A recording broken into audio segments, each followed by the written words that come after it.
Es un tema que tiene que ver cómo Dios trabaja a partir de lo que tú eres y a partir de cuando tú estás, tus raíces están en Dios.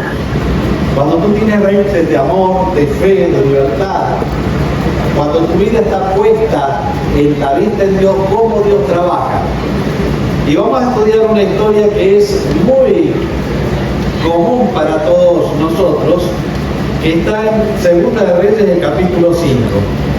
Segunda de Reyes, el capítulo 5, versículo 1 dice lo siguiente: Naamán, general del ejército del rey de Siria, un gran varón ante su señor, que lo tenían en alta estima porque por medio de él Jehová había dado salvación a Siria. Era valeroso en extremo, pero leproso. Y este versículo tiene una profundidad terrible. Ustedes van a ver que yo voy a dedicarme un poquitito a este versículo, un poquito más de lo que ustedes piensan. Después voy a ir más rápido, ¿ok?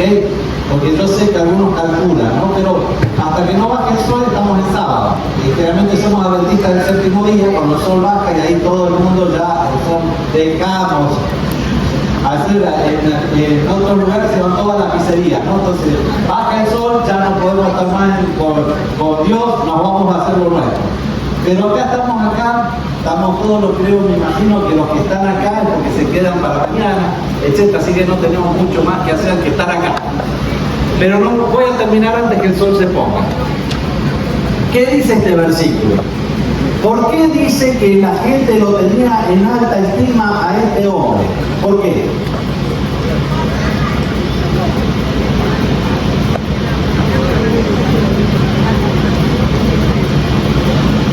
¿Escucharon el versículo? ¿Quieren que lo lea de vuelta? Lo voy a leer de vuelta. Evidentemente dice: Naamán, general del ejército del rey de Siria, era un gran varón ante su señor, y lo tenían en alta estima porque por medio de él Jehová había dado salvación a Siria. Era valeroso en extremo, pero leproso. ¿Por qué lo tenían en alta estima?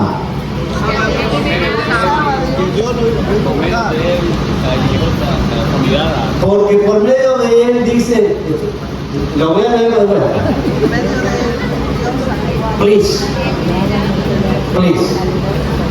Naamán, general del ejército del rey de Siria, era gran varón ante su señor, por lo tenían en alta estima, porque por medio de él Jehová había dado salvación a Siria. Era valeroso en extremo, pero leproso. ¿Por qué lo tenían en alta estima? Que Jehová había dado salvación a Siria por medio de Naamán. ¡Wow! ¿Cómo puede ser eso si no era adventista? ¿Cómo puede ser eso si no era judío? ¿Cómo puede ser eso si no adoraba al Dios de Israel? ¿Se dan cuenta que Dios tiene su mente mucho más amplia que la nuestra? Y fíjense que la alta estima, nosotros generalmente buscamos que nos estimen los demás por cómo somos, qué estudiamos, en qué trabajamos, si somos ancianos, si no somos ancianos, si esto, si lo otro. Buscamos que la gente nos reconozca por distintas cosas, y acá lo que Dios dice, y lo que dice este relato, que la alta estima era porque la salvación de Jehová había venido a Siria a través de Naamán. Por lo tanto, lo que usted tiene que buscar y lo que es importante en la vida es justamente, y vamos a aprender esto, es justamente que la verdadera estima es dar salvación a otros. Que Jehová, nosotros ser un instrumento de Jehová para dar salvación a otros. Hace unos 2 años atrás, yo ya fui contando parte de la historia, parte de mi familia, etc. Hace 2 años atrás, me llaman mis amigos médicos que atendían a mi papá y me dicen: Henry, tu papá está en una condición que es difícil. Y no me querían decir mucho, yo les dije, mira, olvídense que yo soy médico, ustedes me dicen si tengo que viajar o no, punto. Eso es lo que quiero yo saber. Olvídense. Entonces me dicen, bueno, si la creatinina sube más esta tarde, tenés que viajar. No voy a explicar por qué, ni nada, esos son términos médicos que no tienen. Pero si la creatinina estaba más alta la tarde llamo y me dice la creatinina subió.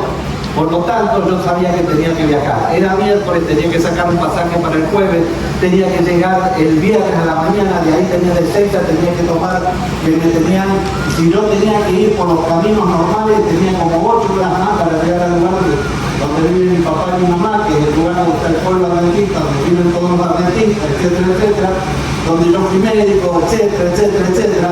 Y entonces yo dije, bueno, Señor, yo tengo que encontrar un pasaje, tengo que encontrar algo, tengo que llegar temprano, yo tengo que llegar... y Dios hizo todo. No voy a contar los detalles, pero yo a la 1 de la tarde del día viernes, yo estaba en el hospital adventista llegando para ver a mi papá. Yo le dije a Dios, Señor, si mi papá fallece, tenía 95 años, si mi papá fallece, yo lo único que te pido es que muera el sábado. Porque yo sabía lo que era para él el sábado. Y me hubiera gustado que él pudiera descansar el sábado. Y muchas veces parece ser que aquellos que el sábado es una delicia, mueren el sábado. En ese pueblito, muchos de los viejitos que aman a Dios, etcétera, es como que tienen un ciclo biológico que los sábados descansan. Y cuando llega el momento de partir, parece que parten en el momento donde ellos estaban acostumbrados a tener reposo.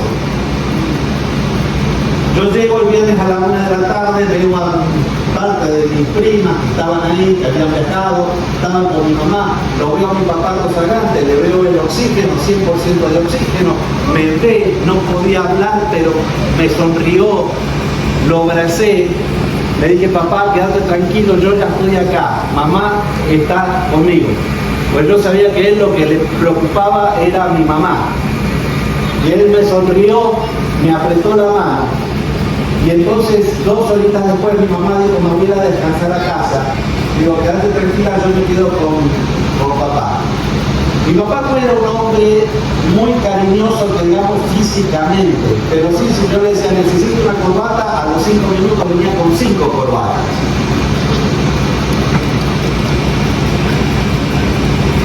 Ese día creo que lo toqué, lo abracé, lo acaricié, más que nunca en mi vida. Más que nunca en mi vida. Y él estaba en paz, yo le veía la paz. Y yo decía, estaba conectado en tiempo y espacio, tenía 100% de oxigenación. Yo dije, yo le pedí a Dios que se muera el sábado, pero este va a seguir, yo creo. Estaba con mi amigo Daniel, el médico que me habló, que mañana le voy a contar un poquito más de Daniel. Y estaba charlando, yo le tenía la mano a mi papá. Y me dice Daniel, creo que se está agotando.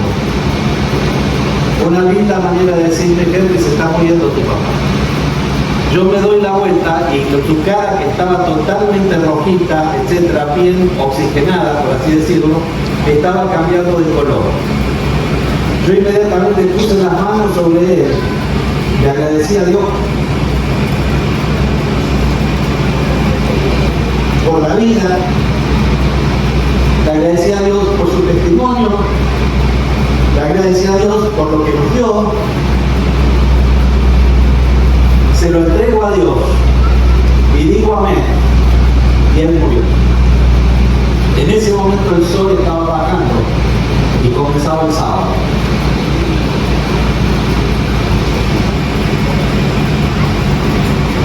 Yo soy conocido en ese lugar. Y dije, bueno, porque soy conocido, todo el mundo me va a dar. El sábado tengo que hablar con la funeraria, con los que tienen que enterrar, con los médicos, con el certificado. Digo, todo el mundo, yo digo, ay, van a estar todos por lo que soy yo. Muy equivocado. De paso, cuando yo era chico me decían, sos el hijo del pastor. Cuando ya mi papá se fue retirando, le decían, usted es el padre del doctor. Y hoy, cuando voy por decir la parte de mano, me dice, usted es hermano de Cobel. Yo ya no soy nadie.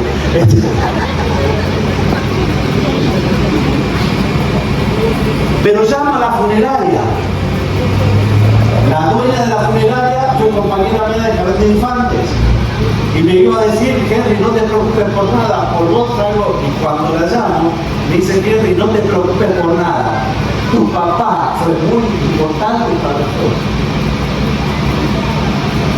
No era por mí, era por él. Dice, tu papá cuando se jubiló acá, llegó jubilado, y él llevaba a la casa a comer a todos los amigos de mi hija que era adolescente. Y ahí le daba estudio clínico y le daba de comer, y mi hija se bautizó gracias a tu papá. Hablé con otros y me dice, Henry, no te preocupes, tu papá hizo por mí lo que nadie hizo por nosotros acá. Y ahí me empecé a dar cuenta que no era por mí la cosa, era por lo que él le había transmitido de Dios a todos los demás. Me acuerdo cuando lo pudimos enterrar, al otro día yo tuve que ir con mi mamá al supermercado del pueblo. Yo demoré en la entrada del supermercado 1 hora y media sin poder entrar, porque todo el mundo pasaba y me decía, Henry, cuando me divorcié, el único pastor que vino a mi casa fue tu papá. Henry, gracias a tu papá yo hoy estoy en la iglesia. Pasaba otro y decía, Henry, el único que me tuvo en cuenta cuando nadie acá creía a mí fue tu papá, que me visitaba y que me buscaba. Hermanos, y ahí me di cuenta, y cada vez cuando leo esta historia, digo, lo más importante en la vida es cuando tú te tienen en estima porque trajiste salvación a otros. La pregunta es, ¿qué estoy llevando yo a otros? ¿Qué estoy llevando a otros? Y acá uno dice, fíjense que Naamán no era adventista, por así decirlo. Naamán no era adventista, pero ¿saben qué? La soberanía de Dios está por sobre todas las cosas, por encima de todo pensamiento. Soberano en la elección. Dios elige al que elige para salvar a otros. Y nosotros a veces pensamos que nosotros somos los únicos que podemos traer salvación. Y no es así. Dios tiene gente allá afuera que trabaja más por la salvación de otros que nosotros mismos. A veces es difícil de entender esto, pero la respuesta de fe a la revelación de Dios, sea mucho o poca, hace a las personas canales de salvación. Yo lo aprendí con mi papá. Mi papá, a donde iba, a todo el mundo le decía, ¿conoces a Dios? Y yo no soy así. Yo le digo, tengo otra personalidad que mi papá. Mi papá es expansivo, yo no soy tan así. Pero yo iba a comprar algo, iba con él y le decía, ¿usted conoce a Dios? Y inmediatamente le decía, ¿saben qué? Si no lo conoce, yo puedo hacerle que lo conozca. Le decía, ¿usted quiere puede venir a mi casa? Siempre estaba buscando a quién salvar. A través de Dios, ¿no? Él no salva a nadie, sino ser el canal para que otros conozcan la salvación. Por lo tanto, hay gente que tiene poca luz, pocas verdades, pero vive lo poco que tiene y son canales de salvación. Mis hijos me dicen, papá, me acuerdo siempre, me dicen, papá, ¿por qué hay gente que tiene matrimonios tan lindos afuera de la iglesia y hay gente en la iglesia que tiene matrimonios tan feos?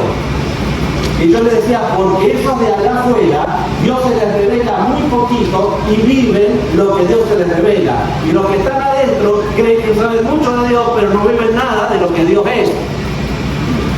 Porque eso lo dice claramente Pablo. Dios se les revela a todos, a unos por la conciencia, a otros por la palabra, a otros por esta. Y cada uno vive en función de lo que Dios se les revela. Pero, ¿qué pasaba con él? Era valeroso en extremo, pero, ¿qué cosa? Era leproso. Leproso. Y usted dice, ¿cómo era leproso y andaba de acá para allá? Porque en realidad la palabra que habla ahí en la Biblia no es leproso. Es arajat, que es otra palabra, que es una enfermedad de la piel. Vieron que yo estoy siempre traumado con la piel. Es más, mi cáncer fue un cáncer maligno de piel. La piel me sigue por todos lados. Y entonces, ese zarajat significa una enfermedad de la piel que puede ser, no es lepra, porque la lepra entró en Palestina en la época de Alejandro Magno, y esto es mucho antes. Por lo tanto, yo creo que era una psoriasis extrema, era algo que a él le impedía ser feliz completamente. A veces el estrés te lleva a que esas enfermedades inflamatorias, que son dermatitis inflamatorias, se manifiesten y a veces te incapacitan. Y yo creo que esto era una psoriasis más que una lepra. Por eso él seguía trabajando, él seguía seguía trabajando por Dios. Pero eso no le impedía a él hacer lo que Dios quería que él haga. Y te digo a ti, todos tenemos un pero, pero ese pero no puede determinar quién eres en la vida.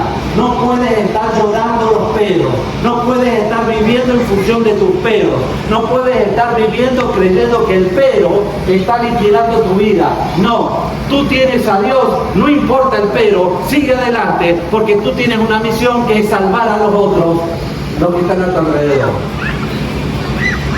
Y eso se une con todas las tablas que hemos estado hablando. Y entonces dice acá que de Siria habían salido cuadrillas, le habían llevado cautivo a la tierra de Israel una muchacha que estaba sirviendo a la esposa de Naamán.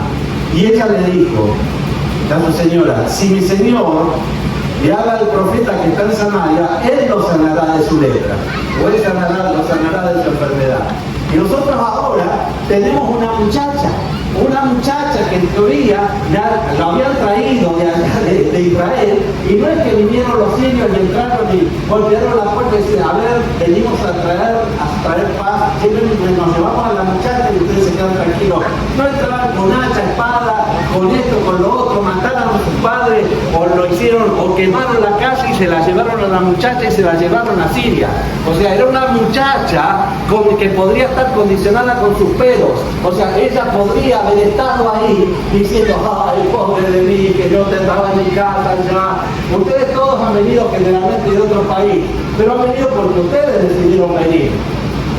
Nadie los sacó con un revólver y dice, te vas a Estados Unidos. No, esta chica se la habían arrancado a sus padres, se la habían llevado a sus padres, habían quemado la casa, habían matado, evidentemente a los padres los mataron, porque eso es lo que ocurría. Mataban a los padres y se llevaban especialmente las niñas. Era una muchacha que podía estar traumatizada con un estrés postraumático, pero esa niña no tenía y no vivía en función de sus peros. Ella sabía que tenía una misión en la casa de aquellos que le habían quitado los padres. Y esto me habla de una herencia familiar sólida, un legado de valores que fue transmitido de generación en generación. Me habla de sus padres que desde chiquita le enseñaron a confiar en Dios, no a que vaya a la iglesia meramente, sino a confiar en un Dios que es superior a todas las cosas, que puede sanar cualquier enfermedad, un Dios que te puede salvar de cualquier circunstancia y un Dios que puede estar contigo a pesar de los peros que tú estás teniendo en tu vida. Esta muchacha le habla a la jefa, por así decirlo, y tiene tres actitudes correctas. Primero, la actitud correcta frente a la vida. Primero, no está llorando en la vida. Tiene una actitud correcta hacia la salvación. O sea, ella sabía que el Dios de Israel puede salvar. El Dios de Israel puede sanar. El Dios de Israel es superior a todos los dioses. A pesar de que en aquel tiempo, cuando alguien derrotaba a Israel, el Dios de esa nación era más grande que el Dios de Israel. Pero ella, a pesar de todo lo que pasó, sabía que Dios podía darle salvación, Dios podía darle sanación a Naamán. Y tenía una actitud correcta frente al prójimo y los enemigos, porque yo no sé qué hubieras hecho tú. No sé qué hubieras hecho tú si estabas con tu enemigo y tu enemigo tenía un problema, y tú hubieras llegado al Señor, mátalo a mi enemigo. Él me quitó a mi papá y mi mamá, entonces él merece estar acá. Porque muchas veces nosotros pensamos y queremos ser el juez, en vez de que Dios juzgue por las cosas, nosotros buscamos que nuestro enemigo, le oramos a Dios, Señor, y cuando le pasa algo malo al que nosotros queremos, es por todo lo que me hizo. ¿Sí o no? Esta mujer no lo hizo, esta chica no lo hizo. Esta chica tenía las actitudes correctas, esta chica tenía una misión, ella sabía que estaba ahí por algo, esta chica tenía servicio, estaba hacia el servicio de sus patrones, esta mujer tenía pasión por las cosas, esta mujer era protagonista de la vida, no estaba meramente soportando la vida, llorando la vida, sino que dice, si Dios me puso acá, por algo yo estoy acá, yo tengo una misión con mi jefe, yo tengo una misión con esta familia. ¿Cuál es tu misión? Tu misión primaria es con tu esposa, con tu esposo, con tus hijos, con tus vecinos, con tus amigos, con tus cercanos, con los lejanos y con tus enemigos. La misión siempre está para todos. Y esta chica sabía, porque era protagonista de la vida y no era alguien que estaba viviendo y reactiva la vida. La pregunta es, ¿por qué la escucharon? ¿Por qué la escucharon? ¿Por qué la escucharon?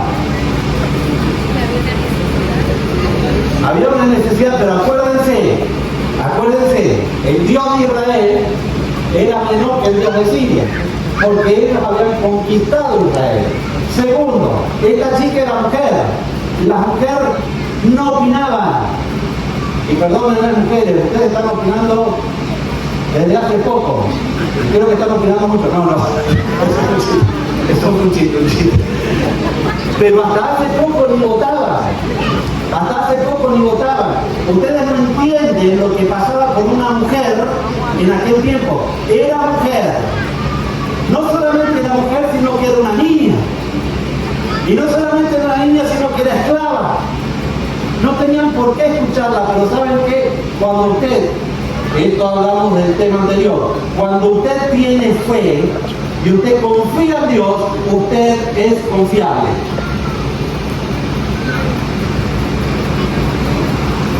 Cuando usted confía en Dios, usted es confiable, porque su vida no depende de lo que le pasa, sino que su vida está escondida con Cristo en Dios. Por lo tanto, usted sigue siendo la misma, en este caso como la chica, la misma siempre, no importa qué le pase, ella sabía que Dios estaba con ella. Y si Dios con ella, ¿quién es contra ella? Si Dios está conmigo, a mí me da misión en la vida.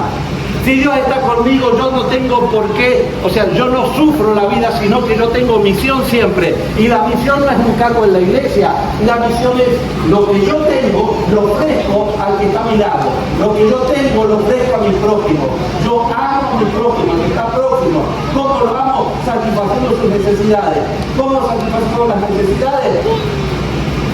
Sabiendo que esa persona necesita de Dios. Estos Naamán y su esposa necesitaban de Dios y esa chica lo sabía. Y por eso esta gente vio que ella, a pesar de todo, siempre había sido íntegra. Y cuando tú eres íntegro, los demás confían en ti. Porque la fe es integridad, la fe es firmeza. Que hoy quise explicarlo un poquito más, pero ya estábamos cansados. Fe es firmeza, integridad, es verdad. Usted es transparente. Cuando tiene fe y confía en Dios, no está voluble, con lo que me pasa, ahora me enojo, si no me pasa, me enojo para allá, por esto, no. Usted siempre tiene una conducta que es íntegra. Y por eso es confiable. El que no tiene fe, uno tiene que desconfiar de ellos, porque están midiendo las cosas, están viendo qué dicen para ver si lo aceptan o no, están viendo qué hacen para ver si lo aceptan o no, están viendo qué posición ocupan para ver si lo aceptan o no. Y eso se trae desconfianza, porque entonces según qué pase, tú estás cambiando, según qué pase, tus sentimientos te manejan, según qué pase, tú hoy eres bueno y mañana eres malo. ¿Estamos claros?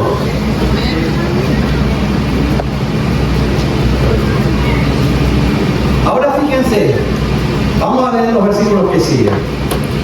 Ella le dijo a la señora, si mi señor rogase al profeta que está en Samaria, él lo sanaría de la lepra. Naamán fue al rey y le contó lo que había dicho la muchacha de Israel. El rey de Siria dijo a Naamán, ve y yo te enviaré una carta al rey de Israel, y lo llevó con $5 millones. Textual, lo que le dio fueron $5 millones. Llevó también la carta del rey de Israel que decía: al recibir esta carta te envío a mi siervo Naamán para que lo cures de su lepra. Cuando el rey de Israel, el presidente de la asociación, leyó la carta, rasgó su vestido y dijo: soy yo Dios que mata y da vida, para que éste me pida que sane a un hombre leproso, consideraré y veré que está buscando ocasión contra mí. Fíjense cómo trabaja la fe, fíjense cómo trabaja la fe. Dice la Biblia: será predicado el Evangelio, ¿por qué? Por testimonio. ¿Qué es un testimonio? Es una relación, si yo puedo constatar que la tengo, que yo soy testigo presencial de algo. Ustedes me seréis testigos de aquí, allá y hasta el resto de la tierra. El Evangelio se predica por testimonio, o sea, por una vida que tiene a Dios y que transmite a Dios mientras vive la vida. Eso es testimonio. Testimonio no es hablar de Dios, sino vivir a Dios en el lugar donde tú estás. ¿Está claro? Entonces, eso es predicar el Evangelio. Predicar el Evangelio no es quitarle verdades a la gente que está afuera, sino es vivir a Dios adentro y en todo momento, y que la gente pueda ver a Dios en cada minuto de tu vida. Eso es testimonio. Y fíjense acá, los padres de ella, la familia, tuvieron fe, le dieron testimonio a su hija. La hija, la muchacha, entonces toma el testimonio de sus padres, vive ese por fe en el lugar donde está y tiene un testimonio con respecto a la esposa. Le dice a la esposa: mi Dios los puede salvar. La esposa cree, la esposa tiene fe en el Dios de Israel. Y le dice a Naamán, el Dios de Israel te puede salvar. Y entonces tiene fe la esposa y le da testimonio a Naamán. Naamán tiene fe y tiene un testimonio. Se va al rey de Siria y le dice: ¿sabes qué? Yo sé que el Dios de Israel me puede sanar. El rey de Siria tiene fe en el testimonio de Naamán. Y entonces dice: si el Dios de Israel te puede salvar, entonces te doy $5 millones y te vas para allá, porque si Dios te puede sanar, Dios te puede salvar, el Dios de Israel, ahí tenés que ir. Y entonces Naamán, el rey de Israel, el rey de Siria, le da el testimonio al rey de Israel: te mando a este muchacho para que lo sanen y lo salven. Y el presidente de la Asociación General de esa época ve la carta y dice: ¿quiénes me quieren matar? Estos están haciendo algo contra mí. Yo mejor no hago nada. ¿Quién falló en la cadena? El adventista. El adventista falló en la cadena. ¿Por qué? Porque el adventista estaba pensando en sí mismo. Estaba pensando en su trono, estaba pensando en su cargo, estaba pensando en su sueldo, estaba pensando, y dice: si este viene para que Dios nos sane, yo mejor, ¿por qué no me hables? Digas, ¿sabes qué? Es más fácil hacer la doctrina del sábado, te voy a enseñar sobre el sábado. No, lo que ellos estaban pidiendo es que Dios los salve. No, pero yo te voy a dar, ¿sabes qué? Te voy a dar la reforma por salud. No, te está pidiendo salvación. Sanación. Sí, en la Biblia salvar y sanar es lo mismo. Es lo mismo. Es más, él estaba siendo, cuando es sanado, es salvado. Pero lo corta ahí, el rey de Israel no tiene fe, no tiene testimonio, y la cadena se rompe. Una vez estoy diciendo esto en una iglesia y diga sea el presidente, y se enojaron porque dice: no puede decir el presidente. Así que voy a decir otra cosa. El ministerial de la Florida Conference cerró la cadena, yo la cerré, porque yo no quise, tenía miedo a perder mi cargo si metía la pata con Naamán. ¿Estamos ahora más claro? Para que el pobre presidente de la asociación se quede tranquilo. Y este hombre no tenía fe, era inseguro, era prejuicioso, era un fracasado. Es más, tenía pensamientos intrusivos, egocéntricos, compilacionista, catastrófico, proyectivo y pesimismo. Todo eso que no voy a analizar ahora psicológicamente están en el rey de Israel. Cuando el rey de Israel representaba el pueblo de Dios en la tierra. El que se acerca a ti, ¿qué ve? ¿Qué le das?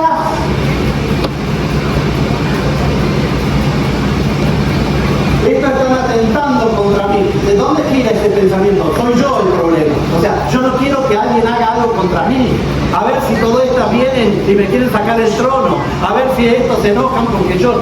Hermano, la cadena se corta. La cadena se corta. Y la pregunta mía es, ¿tú sigues la cadena o cortas la cadena?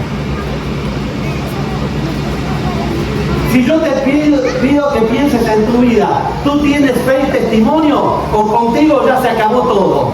Ya se acabó todo. No, ya estoy tranquilo acá en la iglesia, cantamos, oramos, listo, ya está, se acabó. Vamos a casa y así hacemos lo que podemos en la casa, pastor, ¿qué se le va a hacer? Sale, pone mi suegra. Pobre suegra, también son todos lados.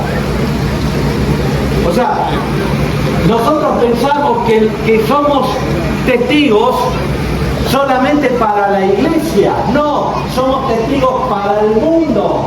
La iglesia ya tiene testimonio por sí mismo. Nosotros no estamos para nosotros, no hacemos iglesia para nosotros, hacemos iglesias para los que no están en la iglesia. Pero resulta ser que estamos obsesionados con lo que pasa 2 horas en la iglesia, si se hace así, si se hace allá, porque es lo único que tenemos para ofrecer al mundo, son 2 horas de culto, nada más que eso.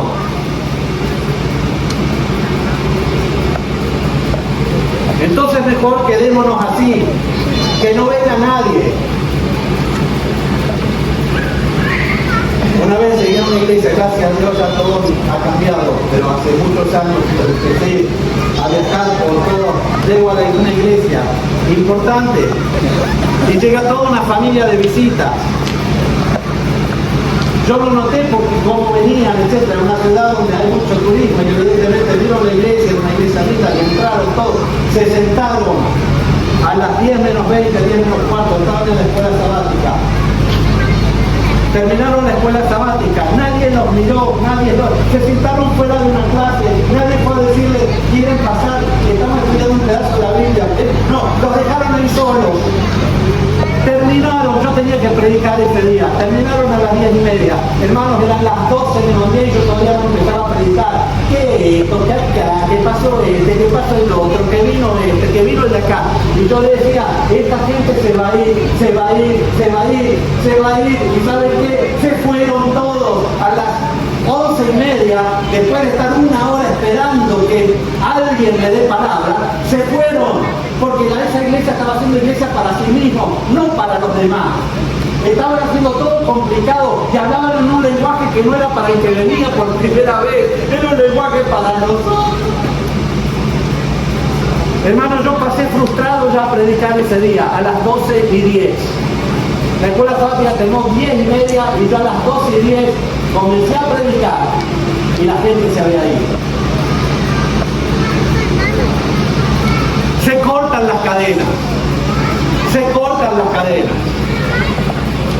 ¿Por qué tu hijo quizás no está en la iglesia? Quizás se cortó la cadena en algún lugar.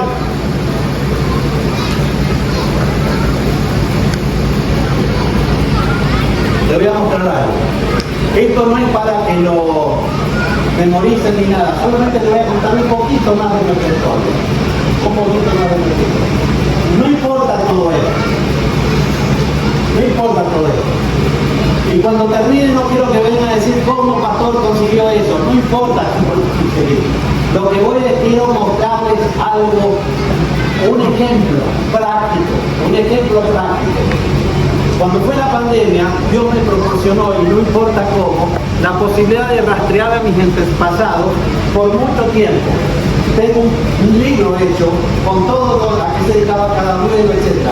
Llegué hasta el año 100 a.C., abuelo por abuelo hasta mí. Como 30 líneas de generaciones, específicamente, abuelo tras abuelo. Hice PowerPoint, tengo los PowerPoint, hice un libro, escribí, documenté, etc. ¿Quieren saber una cosita que descubrí? Por ejemplo, ¿Bien? Ah, bueno, parece.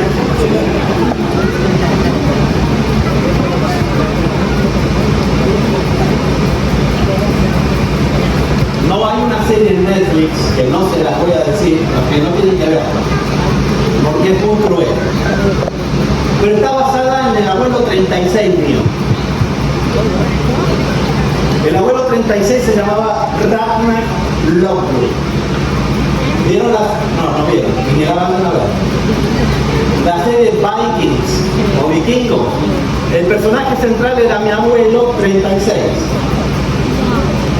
Ragnar tuvo un hijo que se llamaba Sigurd Ojo de Serpiente.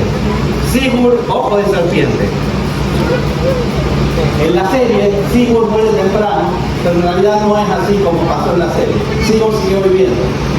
Y Sigurd tuvo dos hijas, una hija y un hijo. Una hija y un hijo.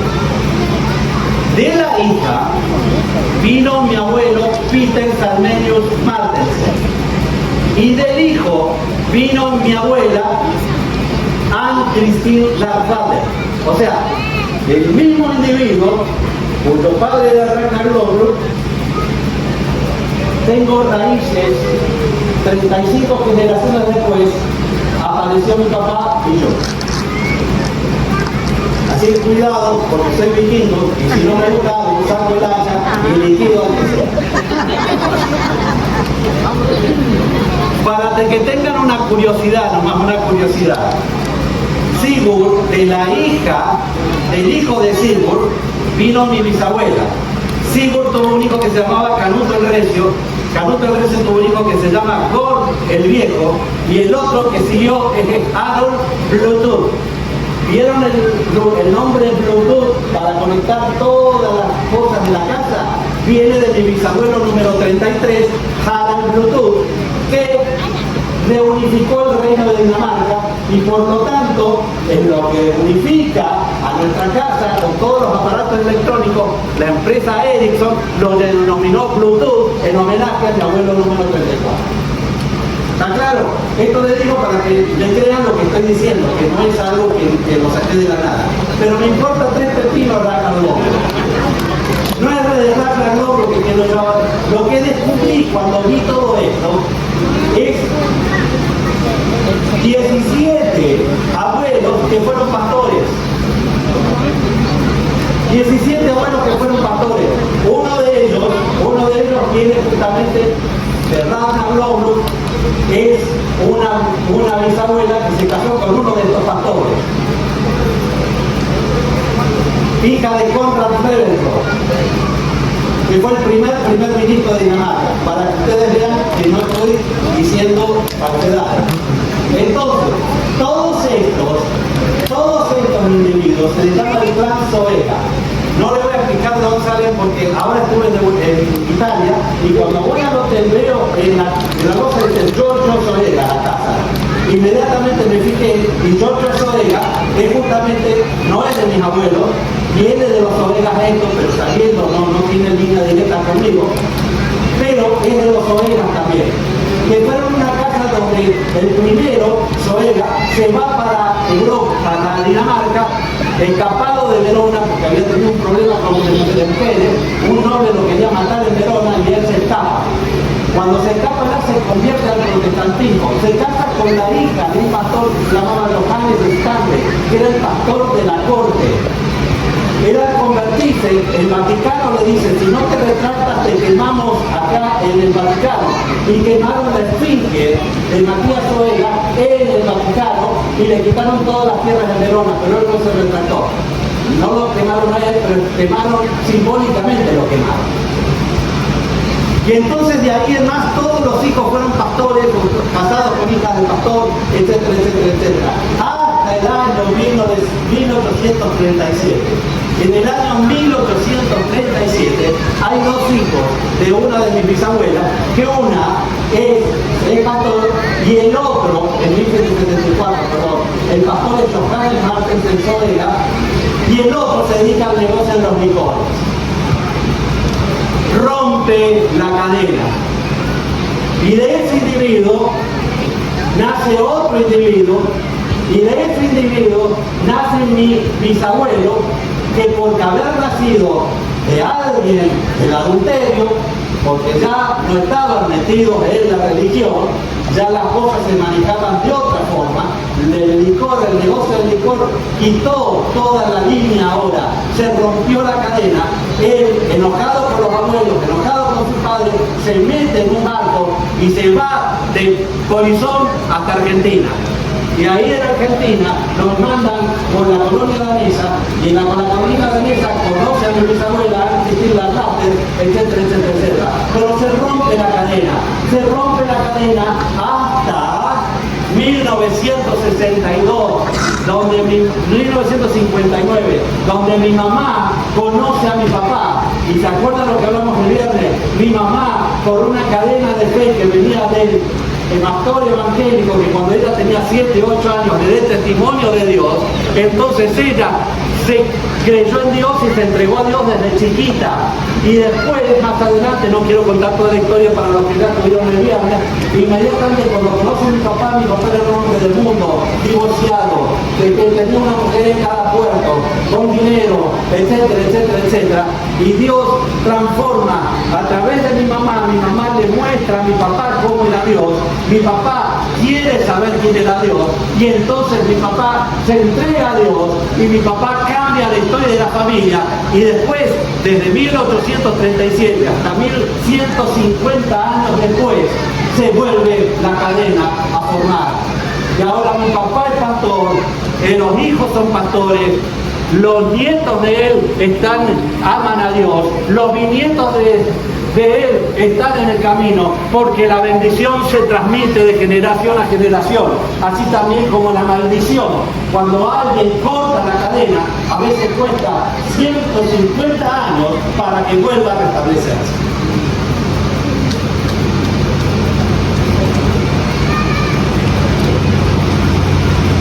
¿Dónde estás tú en la cadena?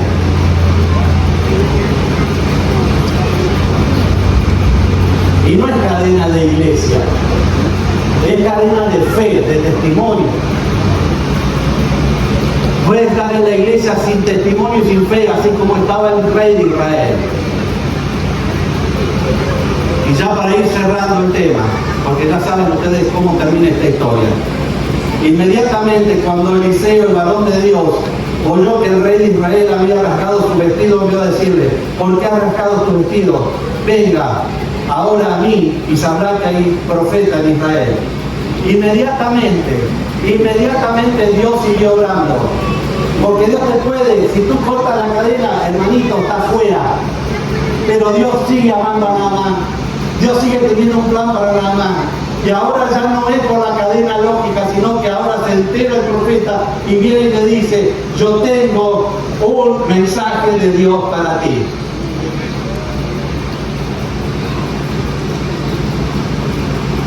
Hermano, ustedes no saben lo que significa que alguien te diga: yo tengo un mensaje de Dios para ti. Una vez en el año 2009, alguien tocó a mi casa que no conocía, un pastor, y dijo: tengo un mensaje de Dios para ustedes. Se sentó en casa 5 horas, nos habló de toda nuestra vida, cosas que solamente nosotros sabíamos. Esto pasó por esto. Dios quiere esto de ti, y le dijo a Marta: Dios quiere esto de ti. Y nos dijo: ¿saben qué? Va a pasar esto, dentro de un tiempito va a pasar esto y esto. Y tu misión en la vida es esta y esta. Porque Dios tiene una revelación general para todos, pero Dios tiene una revelación particular para cada uno de nosotros. Quizás no así como pasó con nosotros, porque todo tal cual dijo, pasó y ocurrió. Y yo estoy acá porque estoy cumpliendo la misión que Dios me pidió que cumpla. Y esto no me hace mejor ni superior a nadie, no solamente estoy contando un testimonio, estoy contando un testimonio. ¿Saben que a mí me interesa 3 pepinos los cargos? Porque yo sé lo que Dios quiere de mi vida. Y lo voy a hacer dentro de la obra, fuera de la obra, con cargo o sin cargo. Porque Dios cuando te llama a ti único y no estás condicionado por nada.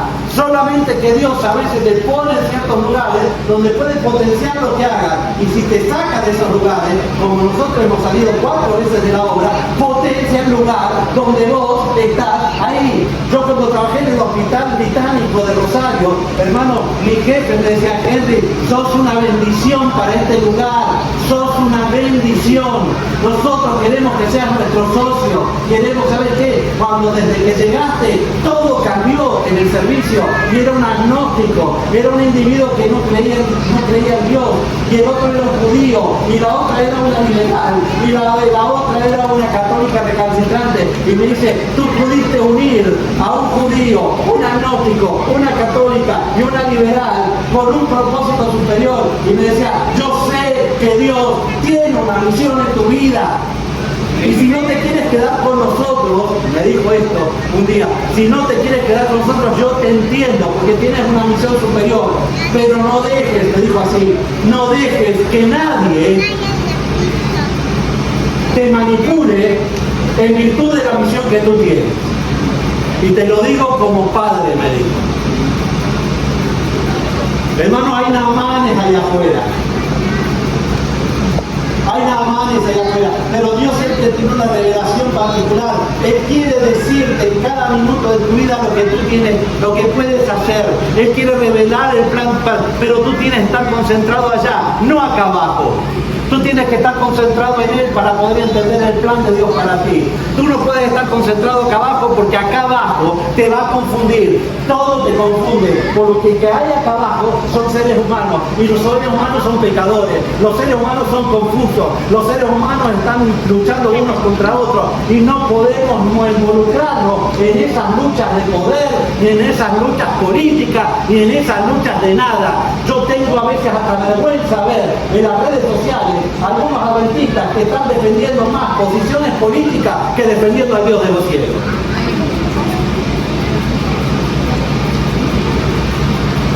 Hermano, no estás acá para eso. Si haces eso, estás cortando la cadena, porque si ella no piensa políticamente como yo, inmediatamente ella no me tiene a mi confianza como pastor, porque yo le estoy cortando la cadena, le estoy diciendo: yo pienso distinto. Yo no estoy acá para el reino de esta tierra, estamos para el reino de los cielos. Yo no puedo seguir ni a este ni al otro, ni ser de acá ni ser de allá. Yo puedo después de mi voto poner donde que me parezca y lo que sea, porque es mi deber cívico. Pero no estoy acá para defender a unos y a otros. Yo estoy para defender el principio.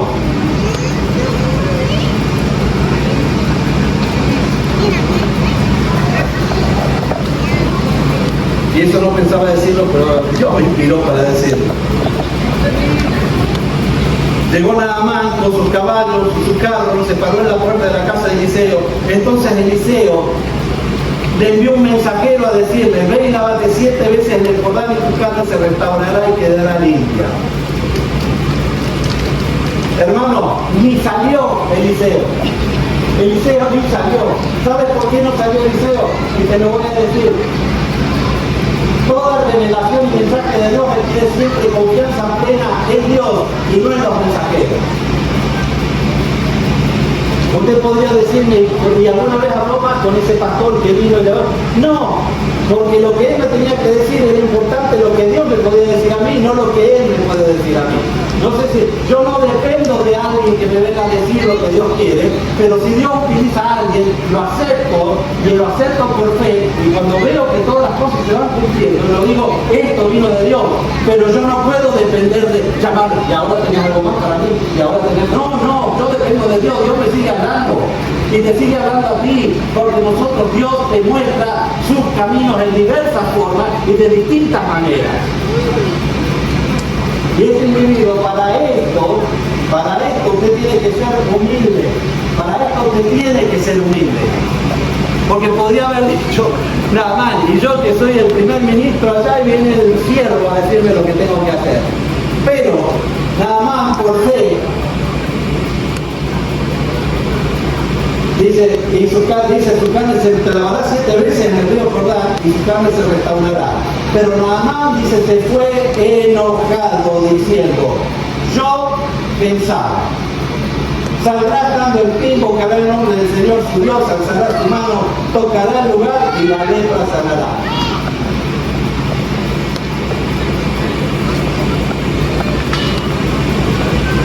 Se fue enojado. Se fue enojado.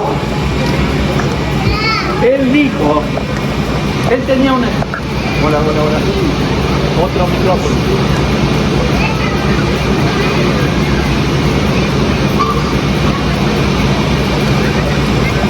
No sigo hablando porque estoy... Él dijo, yo pensaba, ¿sabes que no es lo que tú piensas? No es lo que tú eres, no es lo que tú crees, es lo que Dios piensa, lo que Dios cree, lo que Dios hace. No es una cosa, pero nosotros, yo pensaba, va a venir, va a tocar, va a ungirme y va a decir, todo se va a pasar. Y está bien, porque todo el mundo hacía alguna cosa así, pero no siempre Dios obra de la misma manera. Nosotros tenemos que estar abiertos a los canales de Dios. No es lo que tú piensas, sino lo que Dios piensa. No es lo que tú haces, sino lo que Dios hace. No es lo que tú crees, sino lo que Dios cree. Es más, le dijo, lávate 7 veces el Jordán. ¿Ustedes vieron otro leproso que vaya 7 veces al Jordán y se haya sanado?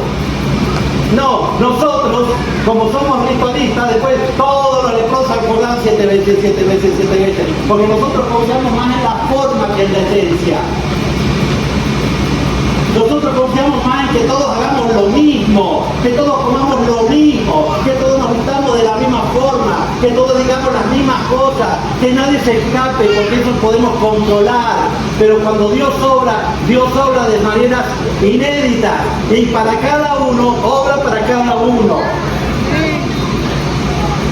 Las formas nos unifican, pero no son lo esencial. No son lo esencial. Por eso no es lo que tú piensas, es lo que Dios piensa. Y se iba enojado. Y acá hay otro capítulo que no voy a abrir, es las emociones. Las emociones hacen tomar decisiones equivocadas. Nunca tomes decisión por emoción. Porque cuando Dios obra en tu vida hay principios guiadores para las decisiones. Y esos principios son el amor, la fe, el gozo, la benignidad, la mansedumbre, la templanza, etc. Contra tales cosas, dice la Biblia, no hay ley. Cuando tú te manejas con Dios, Dios pone principios en tu vida y tú vas sabiendo cómo decidir en base a los principios. No vas a decidir todos iguales, pero todos vamos a estar unificados en los mismos principios. Todos vamos a amar como Dios ama, aunque todos lo manifestemos en forma distinta. Y ya lo estamos accionando, ya se tira río, tranquilo. Y entonces ocurre algo, él se va enojado, y fíjense acá, dice, allá en Damasco tenía mejores ríos, dice, se volvió y se iba enojado. Y entonces, pero los criados de él se llegaron a él y le dijeron, Padre mío, si el profeta te hubiera mandado a hacer algo difícil, no lo harías. ¿Cuánto más si tan solo te dijo, lávate y serás limpio? ¿Quiénes restablecen la plena? Ahora el mismo Naamán va en contra de sí mismo. Él se va enojado, como a veces nos vamos enojados de la iglesia, me voy de acá y me voy a la otra, ahí me van a escuchar, y ahí porque ahí son más conservadores, ahí son más liberales, ahí esto, ahí, el pastor me gusta, acá no me gusta este pastor, y nos vamos enojados. Hermano, no funciona así la religión. Y vienen unos criados paganos y lo vienen a Naamán y le dicen, Naamán, estuvimos siendo testigos de todo, de la muchacha, a tu esposa, a este, todo, al rey, el rey, acá, a Eliseo. Dice, no desperdicies la salvación. Los criados paganos, volviendo, tienen fe y testimonio en contra del criado de Eliseo, que era el adventista del séptimo día, donde vino y le dice Giesi, denme la platita porque nos hemos arrepentido, denmela. Y ¿saben qué? Rompe de nuevo la testimonio Giesi. ¿Por qué? Porque la salvación no se compra. Amén.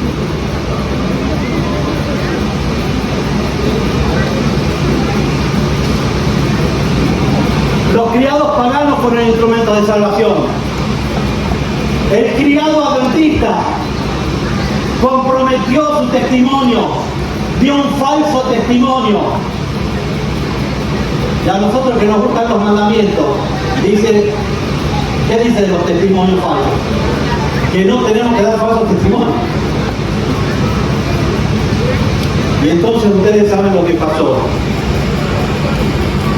Y entonces descendió, se zambulló 7 veces en el Jordán, conforme a la palabra del varón de Dios, y su carne se volvió limpia como un niño y quedó sano. La fe, ¿por dónde viene? ¿Quiero oír? Cuando yo tengo fe, oigo lo que Dios me dice, actúo en virtud de lo que Dios me dice, y se producen los milagros. La fe es viva. La fe es vivir conforme al mensaje. La fe es vivir conforme al mensaje. Y entonces, él va, ¿y por qué no hizo 7 veces? Y no le dijo, tírate en el Jordán y serás sano. Porque tenía Dios que probar que siempre tenés que confiar hasta el último momento. Y 7 es el número de la perfección. 7 es el número de Dios. Y queda sano, queda salvo. Y ahora viene y le dice a Eliseo, ¿sabes qué, Eliseo? Ahora conozco que no hay otro Dios en toda la tierra sino en Israel. Sino en Israel. Y le dice, porque de aquí en adelante tu siervo no sacrificará holocausto ni ofrenda a otro Dios sino al Señor. Pero solo esto, que el Señor me perdone, cuando mi Señor entre el templo de Rimón para adorar y Él se apoye sobre mi mano, que me perdone si yo también me inclino en el templo de Rimón. Si en el templo de Rimón me inclino, que el Señor me perdone a tu siervo. Y acá dice, ¿sabes qué, Eliseo? Yo voy a vivir solamente para el Dios de Israel, solamente para Él. Yo me entrego totalmente a Él. Me acabo de bautizar en el Jordán. Yo voy a ser testigo allá. Pero hay una cosita. Yo voy a tener que ir al templo de Rimón. Y en algún momento, porque mi jefe se va a inclinar, yo me voy a tener que inclinar. Por favor, que me perdone Dios. ¿Qué hubieras dicho tú? ¿Qué hubieras dicho tú si te preguntan eso? Nosotros inmediatamente es, no vayas al templo, no te inclines, no hagas nada, porque la ira de Dios va a estar sobre tu cabeza, porque tú tienes que comer como yo, vestirte como yo, hacer las cosas como yo, porque ya te lo convertiste, ya sos una adventista del 7º día, por lo tanto no puedes hacer nada que nosotros no hagamos. ¿Qué le dijo Eliseo? Vete en paz. Y con esto termino, hermano.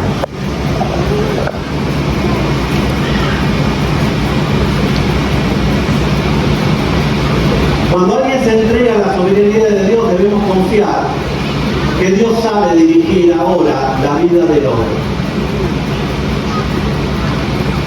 Él no tiene que reproducir tu vida. Dios le dice qué hacer con la vida al otro. Tú lo llevas a Dios y Dios lo santifica. Tú no lo santificas, lo santifica Dios. Yo no puedo pedirte que comas como yo porque vienes de otra cultura que yo. Yo no puedo pedirte que... Puedo darte seminarios de comida, sí. Puedo darte seminarios de muchas cosas. Pero eso no es el Evangelio. Yo confío, ¿cómo es tu nombre? Yo confío que si Alfonso está en la mano de Dios, Dios sabe qué decirle a Alfonso en cada momento. Alfonso va a crecer en cada momento. Yo no sé si Naamán entró al templo de Rimón, si no entró, lo que sea, pero Lutero decía, el que tiene fe sabe lo que tiene que hacer en el momento que tiene que hacerlo. Yo no soy el que santifico, el que santifica es Dios, y Dios santifica a cada uno dentro de su propia historia, dentro de su propio contexto, y no fuerza a nadie. No fuerza a nadie. Por lo tanto, demos testimonio de fe, demos testimonio de Dios, y Dios se va a encargar de aquellos que se entreguen a Él. ¿Lo vamos a ayudar? Claro que lo vamos a ayudar. Y el tema de mañana es ese: ¿cuál es el rol de la iglesia? Y lo vamos a ver mañana. Termino diciendo, cuando Eliseo le dice vete en paz, significa que para este señor, acá, ahí está, ahí se debería claro. La paz es el resultado de la fe. La paz es el resultado final de la fe. Si no tienes paz, no hagas nada. Si tienes paz, sigue adelante. Porque donde Dios está, hay paz. Donde Dios está, hay equilibrio. Donde Dios está, sabe lo que tienes que hacer. Donde Dios está, Dios se manifiesta. Donde Dios está, Dios habla. Donde Dios está, tú respondes. Y donde Dios está, nos respetamos a cada uno desde el lugar que está viviendo su relación con Dios. Porque finalmente todos somos testigos. Todos somos testigos de una cadena de fe. Porque el Evangelio se predica por testimonio, no por gritarle verdad a la gente, sino por testimonio de una persona que ama como Dios ama y tiene fe en un Dios que puede dirigir tu vida y puede dirigir la mía. Que Dios nos bendiga para que podamos dar siempre testimonios de fe y que Dios pueda manifestarse, o no cortemos cadena, sino que seamos un eslabón fuerte de fe y amor en las cadenas de testimonio. ¿Cuántos quieren terminar pensando así? Amén. Vamos a ponernos de pie y vamos a orar.